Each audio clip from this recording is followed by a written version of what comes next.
Alhamdulillah alladzi bi ni'matihi tatimmus shalihat. Segala puji bagi Allah Jalla Jalaluh yang karena nikmatnya kebaikan-kebaikan menjadi sempurna. Kita masih bisa datang ke masjid ini, kita masih bisa menuntut ilmu, kita masih mau untuk menyisihkan waktu kita dalam rangka mendekatkan diri kepada Allah Jalla Jalaluh. Allahumma salli wa sallim ala abdika wa rasulika sayyidina wa maulana Muhammadin wa ala alihi wa ashabihi ajma'in. Ya Allah, semoga salawat dan salam, berkah dan nikmat senantiasa Engkau curahkan untuk hamba kekasih-Mu, untuk baginda Nabi kita Muhammad alaihi salatu wassalam, untuk keluarga beliau, untuk istri-istri beliau, untuk putra-putri beliau, dan untuk seluruh sahabat Nabi. Semoga Allah meridhai kita bersama mereka. Suaranya terdengar dengan enak nih, kok mendengung ya, Anda lihat ya suaranya ya. Iya, kalau mungkin ada yang ahli son horek ya tambah. Iya, jadi kayaknya bassnya diturunin, kita pakai suara biasa aja lah jawab. Baik, sambil menunggu suara membaik, berangkat dari sebuah keprihatinan. Ana dulu berpikir bahwasanya banyaknya perceraian, yang sampai hari ini masih banyak perceraian ya, antrian orang-orang yang mengajukan cerai di pengadilan agama itu rata-rata wanita. Jawab. Kenapa? Kenapa banyak wanita yang menggugat cerai suaminya? Kalau menurut data di pengadilan agama, penyebab utamanya karena konflik pertikaian yang tidak berujung. Pertikaian yang tidak berujung ini kira-kira masalahnya suami atau istri menurut bapak-bapak?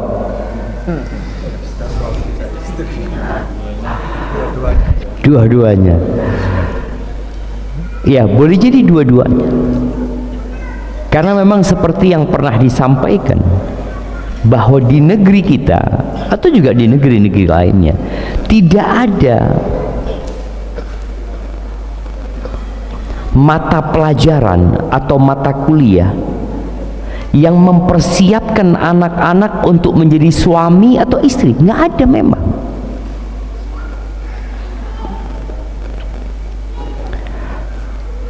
Kenapa itu terjadi?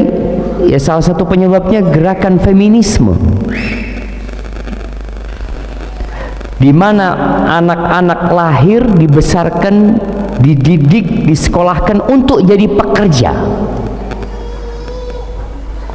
Makanya seringkali anak-anak itu ditanya kalau besar mau jadi apa. Anak perempuan ditanya kalau kamu besar mau jadi apa. Yang perempuan mau jadi dokter, mau jadi dosen, mau jadi programmer, pokoknya menjadi pekerja.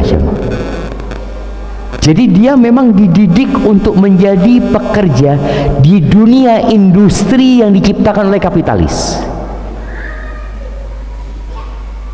Padahal seharusnya untuk anak perempuan ya ditanya, kalau kamu besar kamu mau jadi perempuan yang seperti apa? Jadi dia diingatkan kepada fitrahnya, engkau ini perempuan gitu. Allah itu menghargai para wanita. Bagaimana tatkala Allah mengatakan wasainal insana biwalidayhi, kami wasiatkan kepada manusia agar berbuat baik kepada kedua orang tuanya. Yang pertama disebut siapa? Bukan yang pertama ya, Ya satu-satunya yang disebut cuma umminya. Setelah kedua orang tua, lalu detailnya hamalathu ummuhu wahnan ala wahnin. Ibunya hamil, mengandung dalam kondisi lemah, bertambah kelemahannya. Wa fisaluhu fi amain.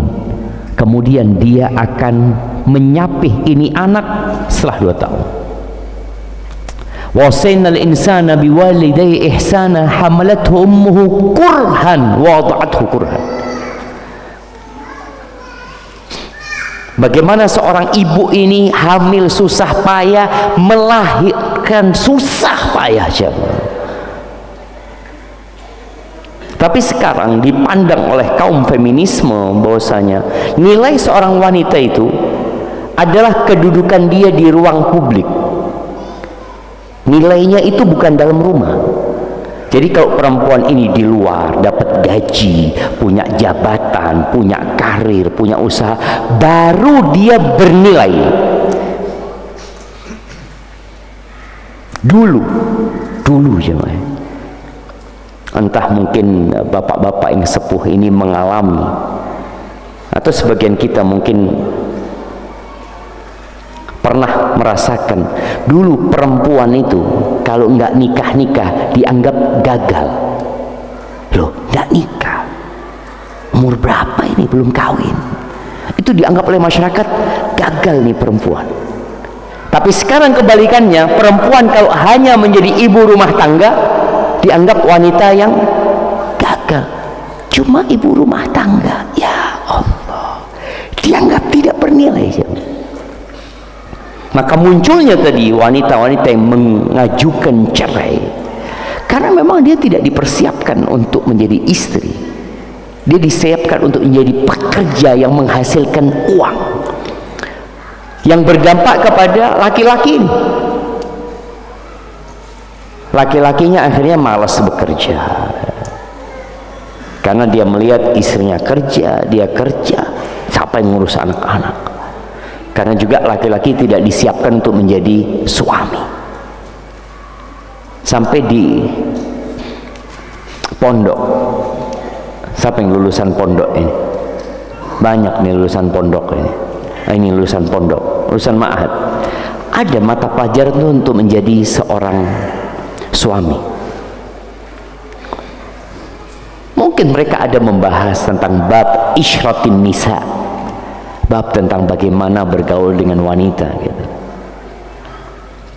Ada pembahasan tuh, tapi tidak spesifik. Engkau itu jadi suami lu, bagaimana cara menghadapi wanita, bagaimana cara menyikapi wanita, bagaimana tatkala wanita marah, bagaimana tatkala wanita datang bulan, bagaimana tatkala dia nifas, bagaimana tatkala dia punya anak pertama.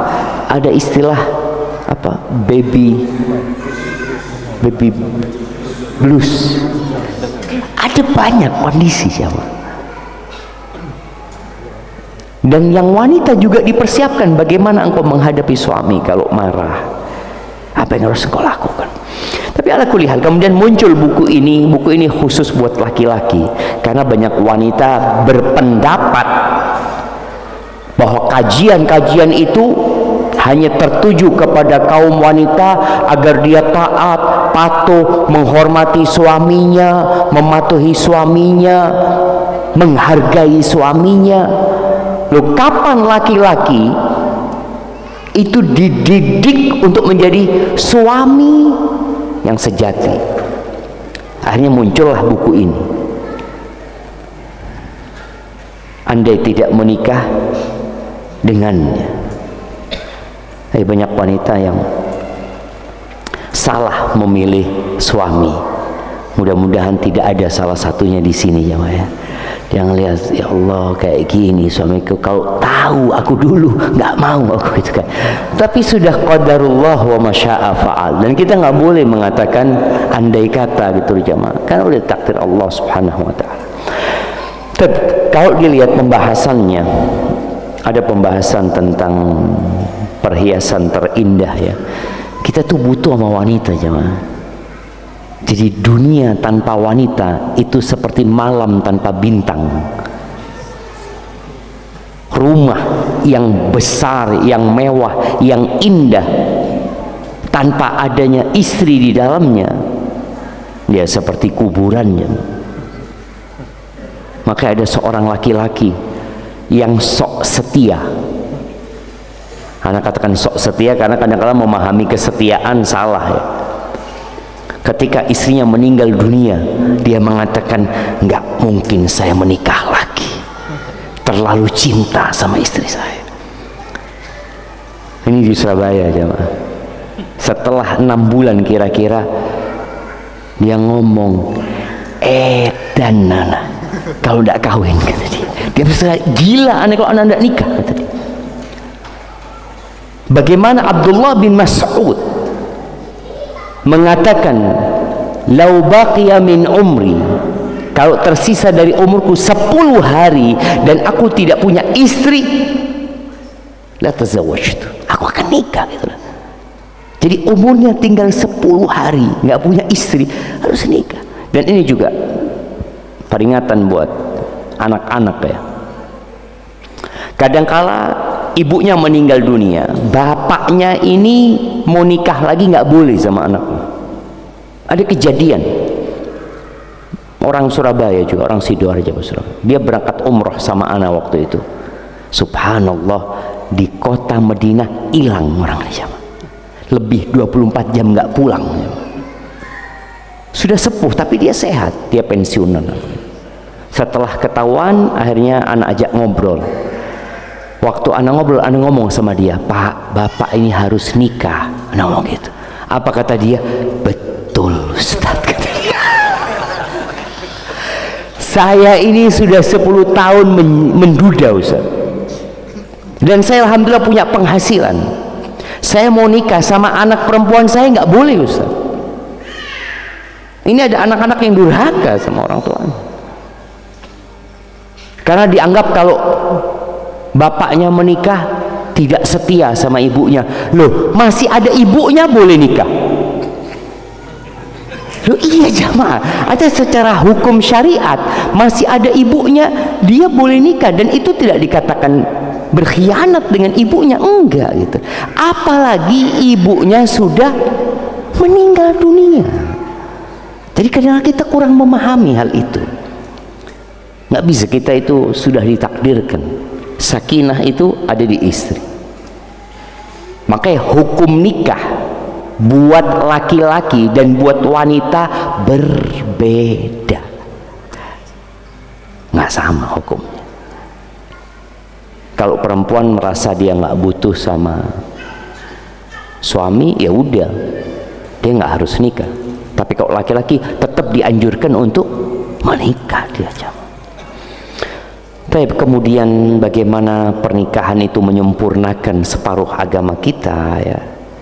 Kemudian ada pembahasan tentang malam penguburan cinta. Ini orang-orang yang kadangkala antrian perceraian itu yang panjang. Ana mungkin ingin ada mahasiswa yang meneliti ya. Ini mahasiswa yang masih belum pulang, kalau nanti menulis artikel atau skripsi, tolong diteliti orang-orang yang mengajukan cerai itu berapa persen di antara mereka yang nikahnya dengan pacaran. Diteliti berapa banyak yang mengajukan perceraian yang ketika menikah memang pacaran dulu gitu loh. Karena malam pernikahan buat orang yang pacaran itu malam penguburan cinta jemaah. Udah selesai, cinta dia sudah dia lampiaskan sebelum menikah. Jadi menikah itu hanya untuk mendapatkan buku hijau, buku nikah itu aja.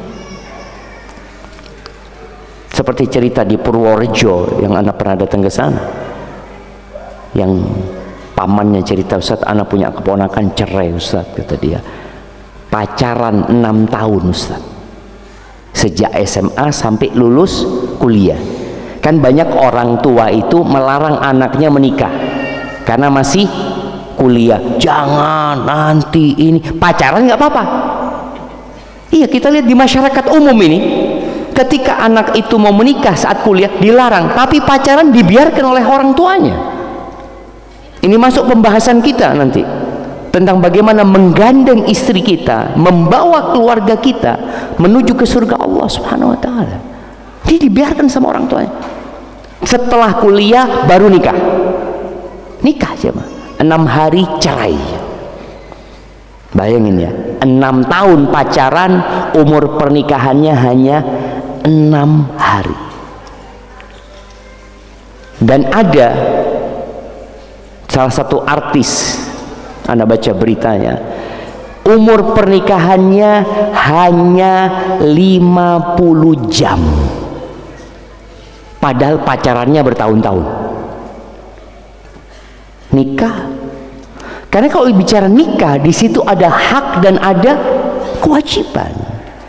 Ketika dua insan ini tidak siap untuk memberikan hak pasangannya dan melaksanakan kewajibannya, maka akan terjadi keretakan dalam rumah tangga tadi.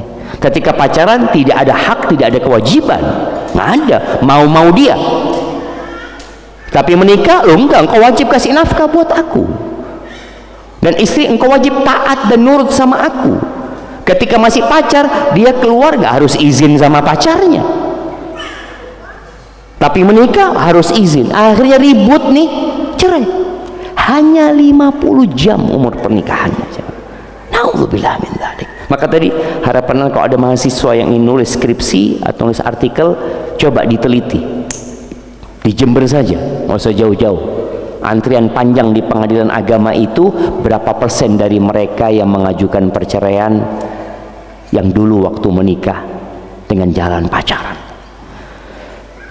Baik, kemudian pembahasan kita ada banyak tentang adab dan etika menjadi seorang suami ya. Anak harap yang jadi suami bisa baca buku ini dan tidak harus beli semuanya.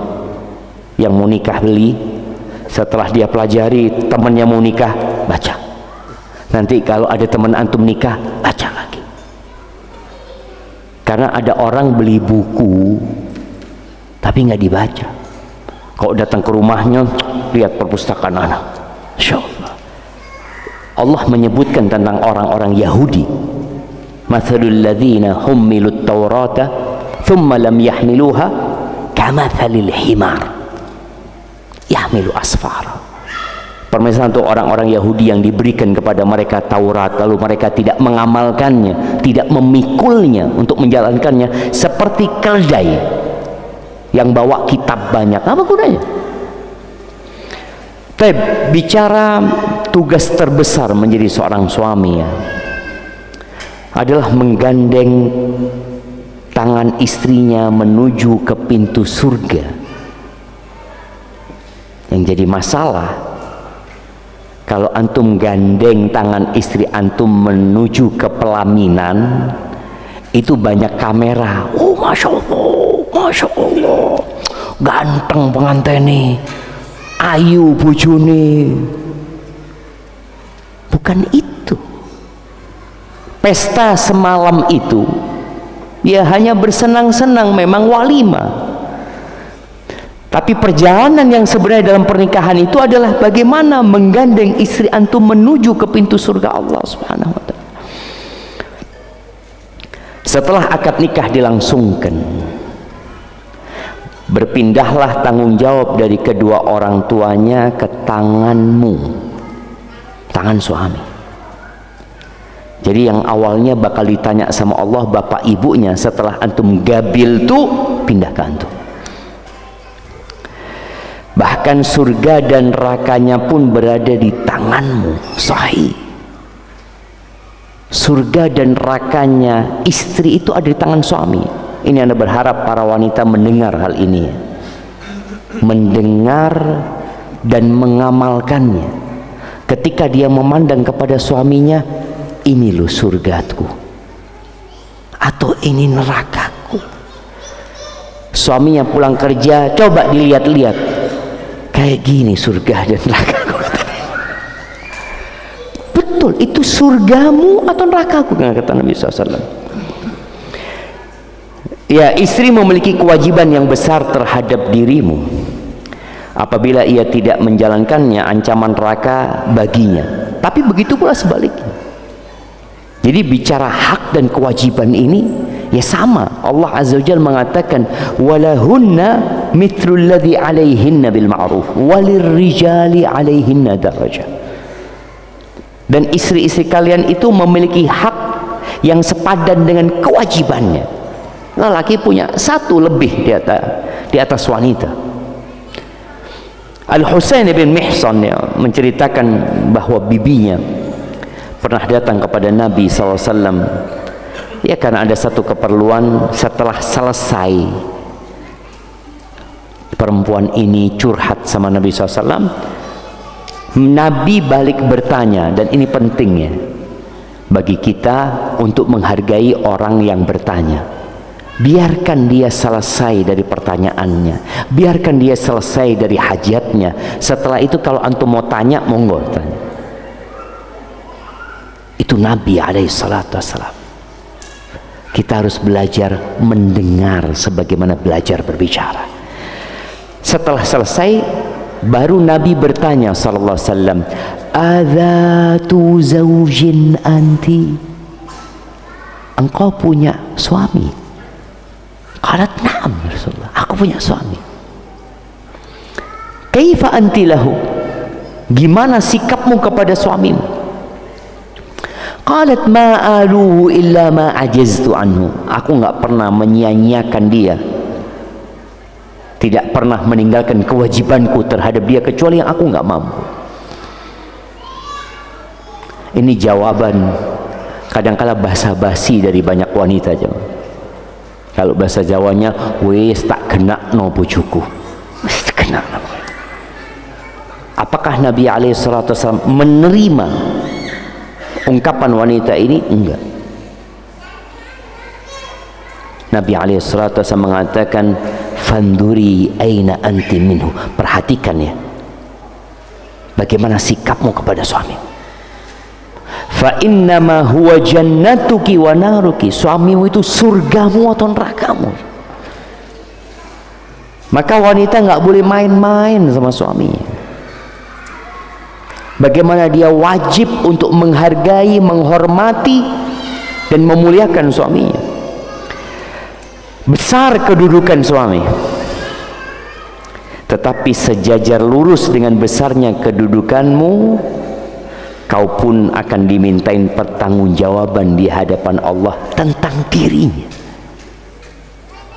Artinya ketika seorang menjadi bupati dengan seorang yang menjadi camat, lebih besar mana tanggung jawabnya? Gajinya lebih besar mana? Yang bupati lah Ustaz. Fasilitas yang diberikan lebih besar mana? Bupati ya Ustaz. Tapi tanggung jawabnya lebih besar bupati daripada camat. Ketika antum menjadi surga dan neraka untuk istri, kira-kira seperti apa tanggung jawab antum gitu loh. Ini perempuan wajib taat. Sampai Asma bintu Abi Bakar mengatakan, an-nikahu riqun falyandur ahadukum indaman yariqu karimatahu. Nikah itu seperti perbudakan. Benar aja. Ketika seorang sudah mengatakan qabil tuh sudah selesai. Nggak bisa bapaknya mengambil anaknya lagi, nggak bisa. Nggak bisa perempuan itu menceraikan dirinya, nggak bisa. Harus ada proses. Kalau dia mau pisah sama suaminya, harus ada proses panjang yang dia lewati. Seperti itu. Tapi kalau suami mau menceraikan istrinya, tinggal mengatakan aku ceraikan engkau, cerai sudah jemaah. Kalau istri enggak, kalau dia mau khulu, dia harus kembalikan mahar. Atau kalau dia menggugat cerai suaminya, harus berangkat ke pengadilan, panjang ceritanya. Maka ingat, sesuai dengan besarnya kedudukan seorang suami, maka dia akan dimintain pertanggungjawaban yang besar tentang perempuan tersebut. Apa kewajibannya? Yang membimbing istrinya menuju pintu surga. Berat, coba.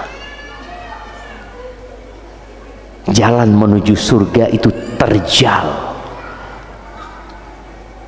Tadi kalau menuju ke pelaminan enaklah antum gandeng.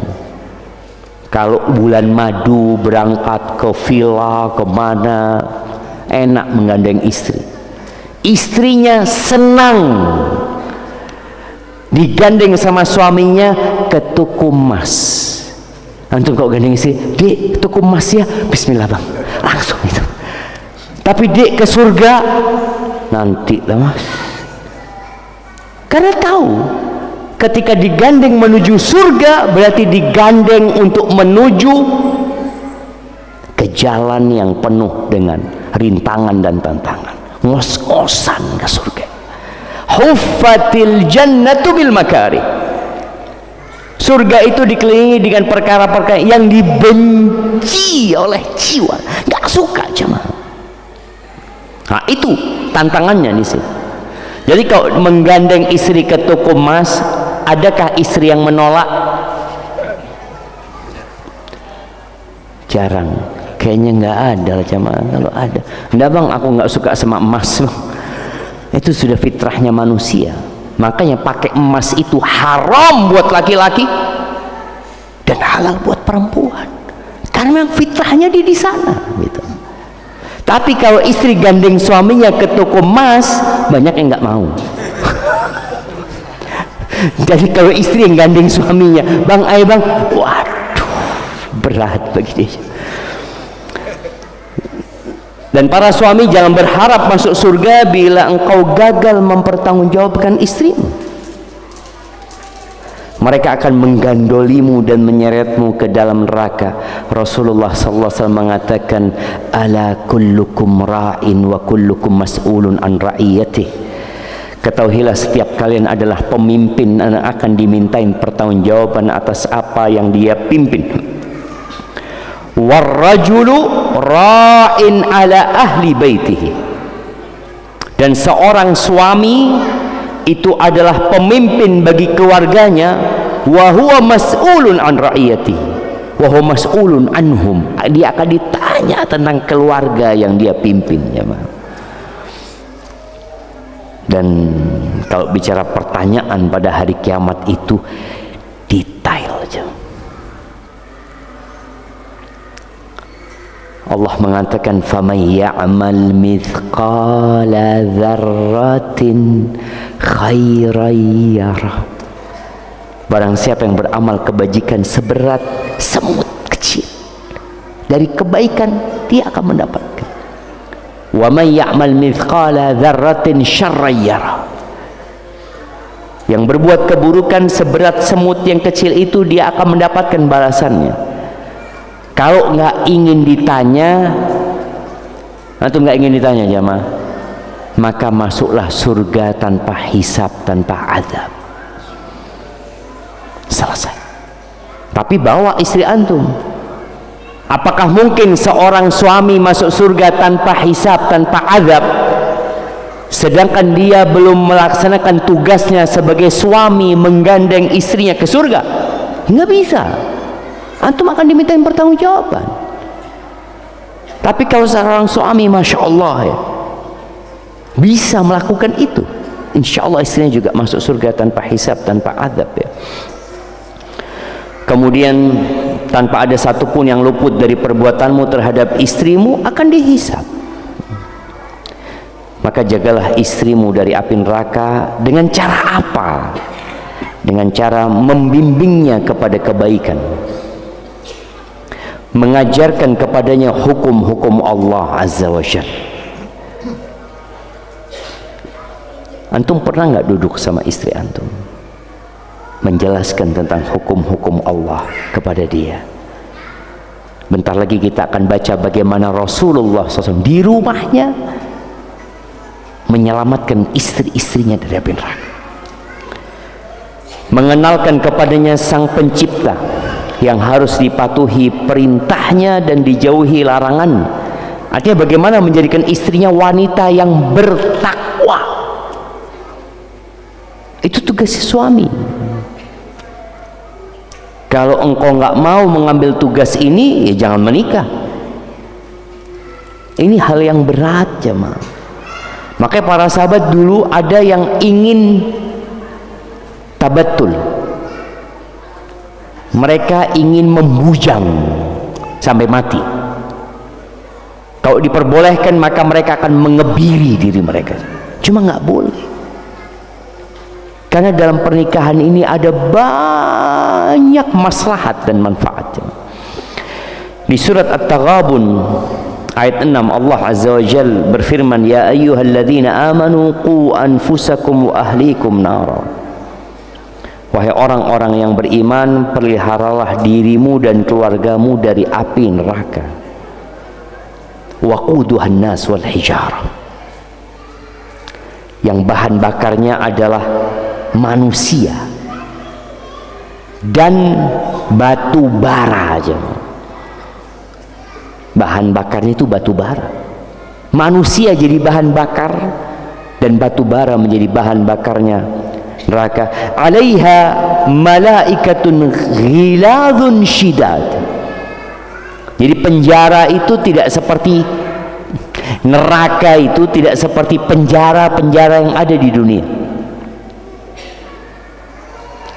Mana penjara yang paling menakutkan di dunia ini? Dulu Guantanamo atau ada penjara lainnya, siapa yang jaga? Yang jaga masih tidur, yang jaga masih tersenyum ketawa kalau ketemu keluarga sama anaknya. Tapi penjaga neraka ghiladun syidad, kasar dan keras banget. La ya'suna Allah ma amarahum wa yaf'aluna ma yu'marun. Mereka tidak pernah bermaksiat dengan apa yang diperintahkan kepada mereka, dan apa yang diperintahkan selalu dikerjakan sama mereka. Malik, malaikat penjaga neraka itu nggak pernah tersenyum sejak diciptakan neraka. Ketika penghuni neraka teriak-teriak kepada Malik, minta supaya dimatikan mereka. Mereka berteriak mengatakan, wanadau ya Malik liyaqdi alaina rabbuk. Panggilkan Tuhanmu supaya membinasakan kita. Kita minta mati. Kata Malik, diam Malik, gak menjawab. Di beberapa tafsir disebut 1000 tahun Malik gak ngomong. Setelah 1000 tahun mengatakan kepada mereka, innakum makithun, kalian tetap di sini. Gak ada kematian sudah. Kematian sudah disembelih oleh Allah Azza wa Jalla. Yang ada kekekalan di neraka atau kekekalan di surga. Maka kita capek di dunia nggak apa-apa. Berapa tahun kita capek? 60-70 tahun jemaah. Tapi senangnya tanpa batas. Ali bin Abi Thalib ketika menafsirkan ayat ini mengatakan allimuhum wa addibuhum. Jadi menyelamatkan istri dan anak dari api neraka itu dengan memberikan ilmu kepada mereka dan memberikan adab kepada mereka. Jadi nggak cukup pengajaran saja, nggak cukup ilmu saja, ada pendidikan yang harus diberikan. Jadi kalau sekedar ilmu, ya kita semua bisa mencari lewat YouTube. Anak-anak suruh nonton YouTube, suruh lewat ChatGPT, mungkin dapat ilmu. Di kelas rata-rata yang disampaikan ilmu saja, hanya mentransfer kepada anak-anak. Tapi tugas orang tua dua, mentransfer ilmu itu dan bagaimana membuat istri dan anak-anak mengamalkannya. Makanya kalau kita lihat di surat Jumu'ah, ya, huwallazi ba'atha fil ummiyina rasulan minhum yatslu 'alaihim ayatihi wa yuzakkihim wa yu'allimuhumul kitaba wal hikmah. Rasul sallallahu alaihi wasallam yang diutus itu membacakan ayat-ayat Allah dan mentazkiyah mereka dan mengajarkan Al-Quran dan Sunnah. Jadi ada ta'lim, ada tazkiyah. Berarti butuh effort lebih dari suami. Bukan hanya mengatakan kepada istrinya itu haram, itu nggak boleh. Bagaimana orang yang tahu itu haram dan itu tidak boleh meninggalkan? Nah, itu tugasnya. Jadi ada orang mengetahui jalan kebenaran, tahu nih siratal mustaqim, dia tahu ini loh siratal mustaqim. Tapi apakah semua yang tahu siratal mustaqim kemudian dia akan jalan di siratal mustaqim? Belum tentu. Maka kenapa kita doa ihdinas siratal mustaqim? Kita udah tahu siratal mustaqim itu Islam dan kita sudah Islam. Tapi 17 kali minimal kita mengatakan ihdinas siratal mustaqim. Bukan cuma mengetahui, tapi bagaimana kita meniti jalan itu, bertahan di jalan itu dan mati di sana. Maka tugas suami mengajarkan dan mendidik istri. Ya tentunya berat. Ada yang mendidik istrinya untuk pakai jilbab, yang nggak mau pakai jilbab. Padahal penghuni neraka salah satunya adalah wanita-wanita kasiyatun ariyat, yang dia berpakaian tapi telanjang, jalannya megal-megol, ya, rambutnya disanggul tinggi seperti punuk onta. La yadkhulnal jannata wa la yajidna riha. Mereka nggak akan masuk surga, nyium bau surga aja enggak, kata Nabi SAW. Ini tugas suami punya istri yang dia tidak mau menutup auratnya, bahwa bakal ditanya engkau yang bakal ditanya gimana istrimu melakukannya dan engkau diam. Atau bahkan bangga ketika membawa istrinya yang cantik dengan rambutnya disanggul, ya, istrinya digandeng menuju ke neraka. Ya tentunya dia masuk neraka juga, kecuali kalau Allah mengampuni dan memaafkannya. Qatadah menegaskan makna peliharalah dirimu dan keluargamu, yakni memerintahkan keluarga untuk taat kepada Allah, melarang mereka dari maksiat kepada Allah, menegakkan hukum-hukum Islam atas mereka, memerintahkan mereka untuk menegakkan hukum-hukum Allah, dan membantu mereka untuk menegakkan hukum-hukum Allah. Dibantu istrinya, dibangunkan istrinya,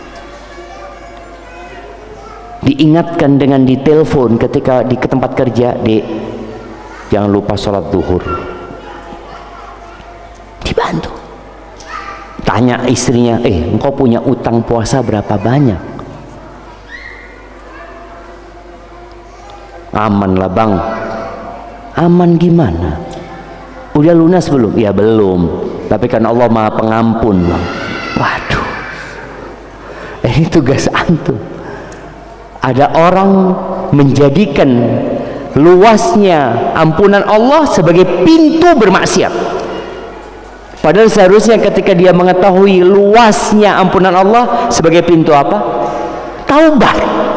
Bukan jadi pintu maksiat, tapi pintu taubat seharusnya. Enggak ini. Oh, Allah maha iya, taubatlah engkau, kembalilah kepada Allah. Nah, kemudian jika ia melihat kemaksiatan dalam keluarganya, ia pun segera mengingatkan mereka dan mencegah mereka dari kemaksiatan tersebut. Dan kita perlu bantuan Allah dalam menjalankan tugas ini. Di antara yang paling banyak memasukkan manusia ke neraka adalah lisan. Dan wanita dalam urusan lisan ini bahaya.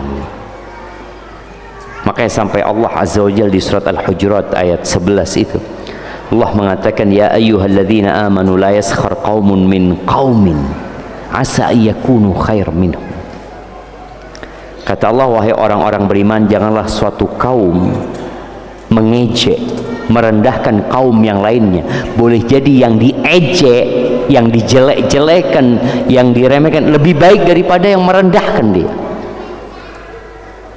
Seharusnya ucapan ini laki perempuan masuk. Tapi Allah khususkan buat wanita, wala nisa'um min nisa'in, dan jangan sampai ada perempuan-perempuan yang merendahkan perempuan yang lainnya. Asa yakunna khairan minhun, boleh jadi yang direndahkan itu, yang dihina, lebih baik daripada wanita-wanita yang menghina aja. Maka urusan lisan ini para suami hendaklah perhatian dengan istrinya. Kadang-kadang kalau ghibahin orang, ngomong sana. Rasul sallallahu alaihi wasallam lagi di rumah sama Aisyah. Aisyah lagi cemburu. Dan orang yang cemburu jangan pernah berpikir kalau ucapanmu tidak ditulis sama malaikat. Tetap ditulis dan akan dihisap oleh Allah Subhanahu wa taala. Maka apa kata Aisyah? Aisyah lagi cemburu sama Sofia. Aisyah mengatakan, yakfiki min zaujatik hadhi Sofia atau hasbuki min Sofia kada wa kada. Cukuplah Sofia itu. Dia dengan isyarat menunjukkan pendek Sofia itu. Dia yang lebih. Apa kata Nabi SAW? Nabi mengatakan kepada Aisyah radhiyallahu taala anha, laqad qulti kalimatan law muzijat bima'il bahri lama sajadtu. Engkau itu telah mengucapkan sebuah ucapan yang kalau dicampur dengan air laut rusak air laut itu. Bayangin jemaah. Kira-kira limbah ya, limbah sebanyak apa yang dapat merusak air laut semuanya? Nggak ada, nggak ada. Mungkin limbah merusak sebagian ya, yang di Indonesia aja atau yang di Jawa, cuma berapa kilometer. Nih ucapan Aisyah, kalau dicampur sama air laut rusak tuh air laut semuanya. Nggak main-main jemaah, lisan ini nggak main-main. Dan Nabi alaihi salatu wassalam tidak membiarkan Aisyah, oh karena dia lagi cemburu nggak apa-apa. Ronda. Nabi menegurnya sallallahu alaihi wasallam. Kemudian Nabi alaihi salatu wassalam pernah masuk ke rumahnya Aisyah, dan beliau di depan pintu berdiri jauh, berhenti nggak masuk. Maka kemudian ini termasuk bentuk mendidik dengan perbuatan, bukan dengan lisan aja.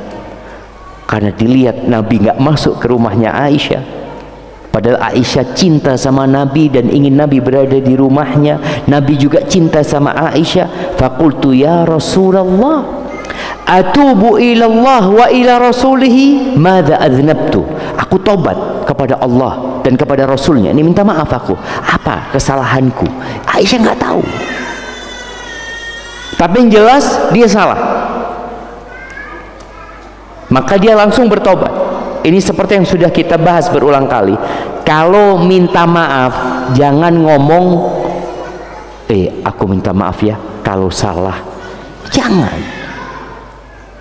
Aisyah langsung bertobat, atubu ilallah wa ila rasulih madza adznabtu. Aku mau tanya, dosaku yang mana? Dia tahu dia punya dosa, cuma kadang-kadang kan nggak sadar perempuan ini kalau dia melakukan dosa. Maka di sini tugas suami untuk menyadarkan dia, untuk ngasih tahu dia mana dosanya. Ma balu hadin namraqah atau namiriqah. Ini apa nih? Sarungnya bantal. Ada bantal-bantal kecil dibeli sama Aisyah. Kata Aisyah, "Sytaraituha." Aku beli supaya engkau bisa bersandar, engkau bisa jadikan bantal. Aisyah belum sadar kesalahannya di mana. Lalu Nabi alaihi salatu wasallam menyebutkan, "Inna ashaba hadhihi suwar yu'adzabuna yaumal qiyamah." Yang bikin gambar-gambar, ternyata ada gambar yang bernyawa di bantal-bantal itu. Lalu Nabi alaihi salatu wasallam yang bikin gambar-gambar ini akan diadab pada hari kiamat. Wa yuqalu lahum ahyu ma khalaqtum. Akan dikatakan kepada mereka, hidupkan yang kalian ciptakan. Dan Nabi SAW mengatakan, innal baita alladhi fihi suwar la tadkhuluhul malaika. Rumah yang ada gambar-gambar bernyawa itu malaikat nggak masuk, kata Nabi SAW. Akhirnya sama Aisyah dia diganti. Nah, iya, nimriqah ini kita dibantal ya, yang digunakan untuk bersandar. Tapi Rasul SAW juga mengajarkan kepada Aisyah, kepada istri-istrinya dengan perbuatan. Beliau lebih banyak sholat sunnah di mana? Di rumah, supaya istrinya ngelihat sholat sunnah lagi, sholat sunnah. Maka bapak-bapak pun mendidik istrinya bukan hanya dengan ngomong. Puasa sunnah. Ada istri-istri nggak pernah puasa sunnah, engkau puasa sunnah. Boleh jadi istri dengan melihat suaminya puasa sunnah, akhirnya dia ikut puasa sunnah. Dan Nabi menjadi contoh ya. Nabi pernah menyuruh para sahabat, ahyu sahibal au aiqidu sawahibal hujurat, tuh yang pada tidur bangunin istri-istri Nabi untuk sholat malam jamaah. Maka tolong para suami peduli sama istri, mendidik dengan kelembutan, tapi ketegasan terkadang diperlukan. Ketegasan diperlukan. Dikatakan, waman yaku haziman falyaksu ahyanan ala man yarham. Orang yang tegas itu kadangkala harus bertindak agak kasar kepada orang yang dia cintai. Maka kadangkala seorang bapak marahin anaknya bukan karena dia nggak sayang. Dan para istri jangan berpikir ketika suaminya marah dianggap suaminya nggak sayang. Karena sayangnya suami bukan hanya dengan ucapan aku cinta kepadamu, tapi dengan perbuatan, dengan pendidikan, bagaimana sayangnya menyelamatkan istrinya dari api neraka. Suami yang tidak membawa istrinya ke toko emas mungkin dianggap tidak sayang. Tapi sejatinya suami yang sayang adalah yang mengajak istrinya menuju ke pintu surga Allah Azza wa Jalla. Barakallahu fiik, itu mungkin dapat kita kaji pada kesempatan kali ini. Kalau ada pertanyaan,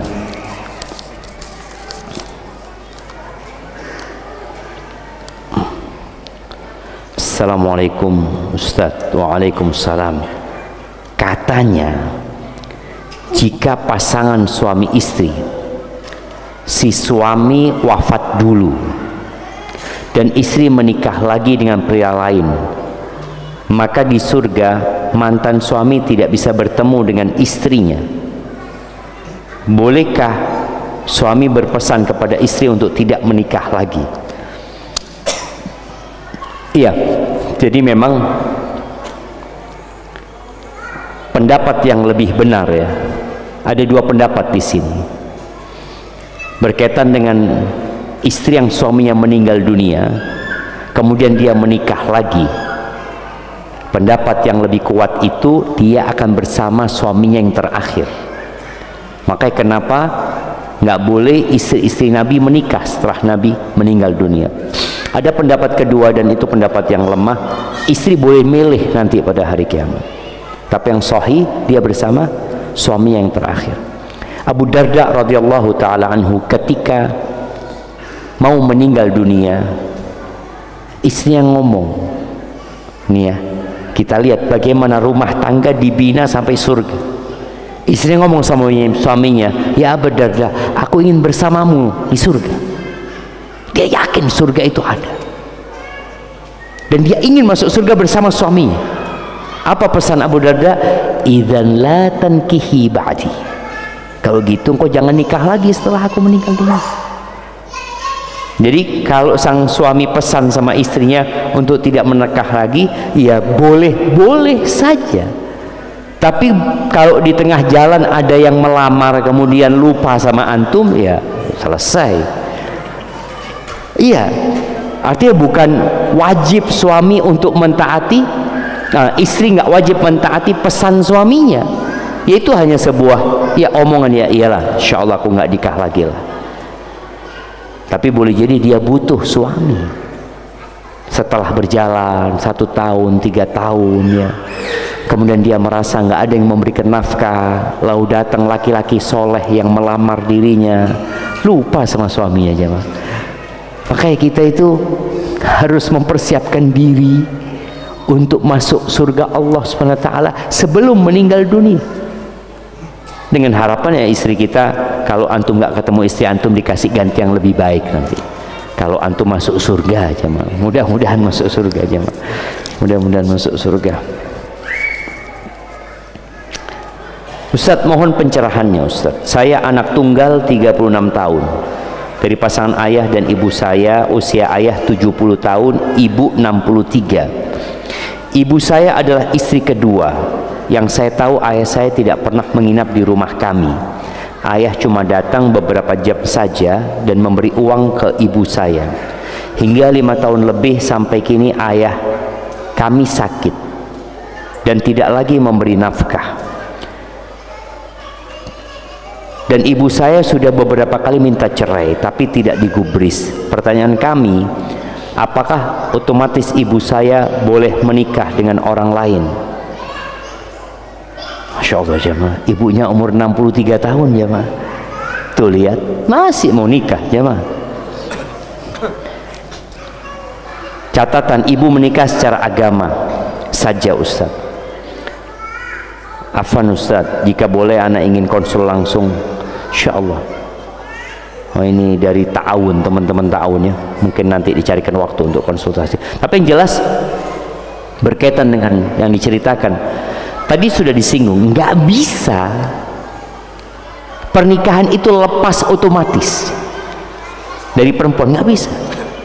Suaminya hilang 2 tahun nggak ada kabar, 3 tahun nggak ada kabar, apakah otomatis sang istri jadi janda? Lah, ada proses panjang. Maka jangan main-main menikah, jangan sembarangan menikah.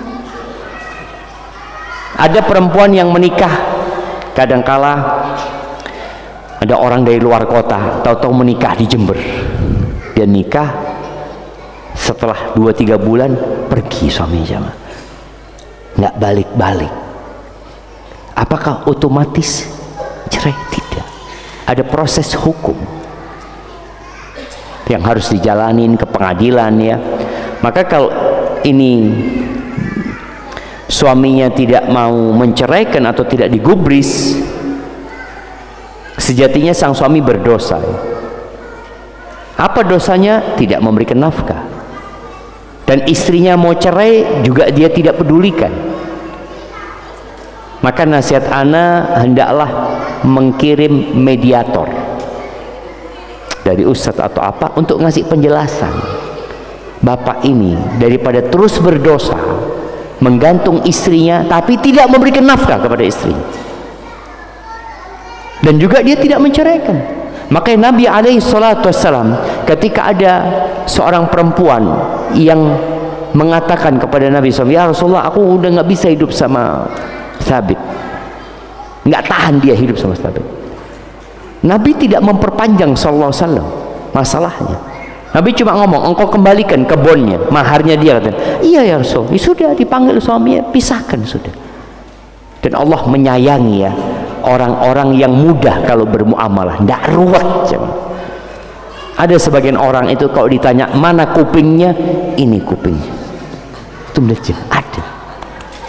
Jadi jangan sampai ketemu orang seharusnya mana kupingnya, ini enggak, ini kuping saya. Maka hati-hati. Sama ini butuh mediator untuk menyelesaikannya, butuh mediator, tidak otomatis cerai.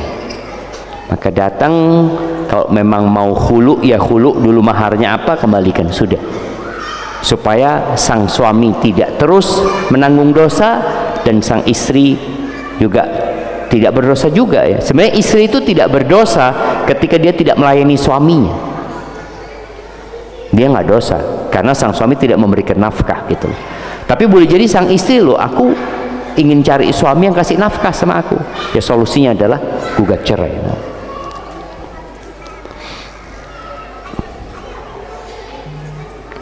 Kalau istri dan suami sudah bercerai, sudah masing-masing apakah masih ada tanggung jawab di akhirat? Iya, masih ada tanggung jawab berkaitan dengan selama mereka menjadi suami istri. Tapi setelah cerai enggak. Oh, tapi ini pernah hidup 10 tahun Ustaz. Oh, itu yang akan ditanya. Karena suami punya kewajiban, istri punya kewajiban. Istri punya hak, suami punya hak. Kalau ternyata sang suami tidak menjalankan tugasnya selama dia menjadi suami, ingat selama menjadi suami, maka dia akan bertanggung jawab. Maka nggak main-main jemaah masalah ini.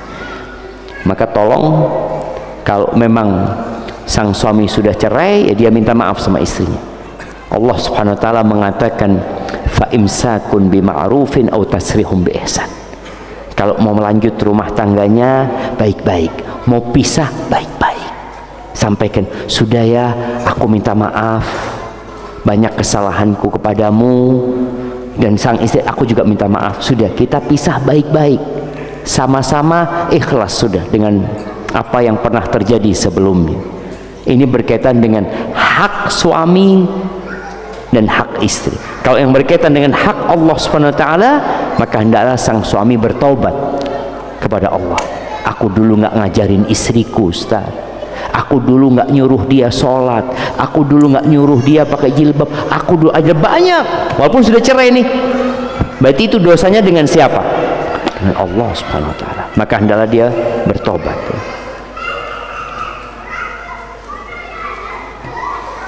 Ini kayaknya sudah pernah dibahas, apa hukumnya arisan. Karena teman-teman kajian banyak yang mengajak arisan dan masih ragu terkait hukumnya, Ustaz. Ya, hukum arisan selama tidak ada keuntungan di sana, artinya tidak ada manfaat dari arisan ini. Utang piutang, jemaah. Arisan ini utang piutang, nggak boleh ada manfaat. Kullu qardin jarra naf'an fahuwa riba. Semua sistem utang piutang yang ada keuntungannya, maka itu riba. Tapi enggak, Ustaz, ya semua nyetor 10.000, 10 orang dapatnya ya 100.000, nggak ada dapatnya jadi 990.000, nggak dapatnya seperti itu. Itu insya Allah nggak ada masalah, walaupun hutang itu hendaklah dihindari.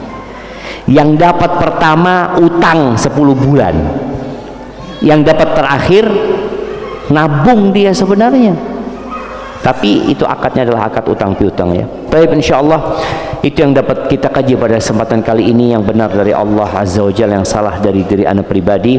Allah dan Rasulnya terbebaskan dari kesalahan itu. Subhanakallahumma wa bihamdika asyhadu an la ilaha illa anta astaghfiruka wa atubu ilaik. Assalamualaikum warahmatullahi wabarakatuh.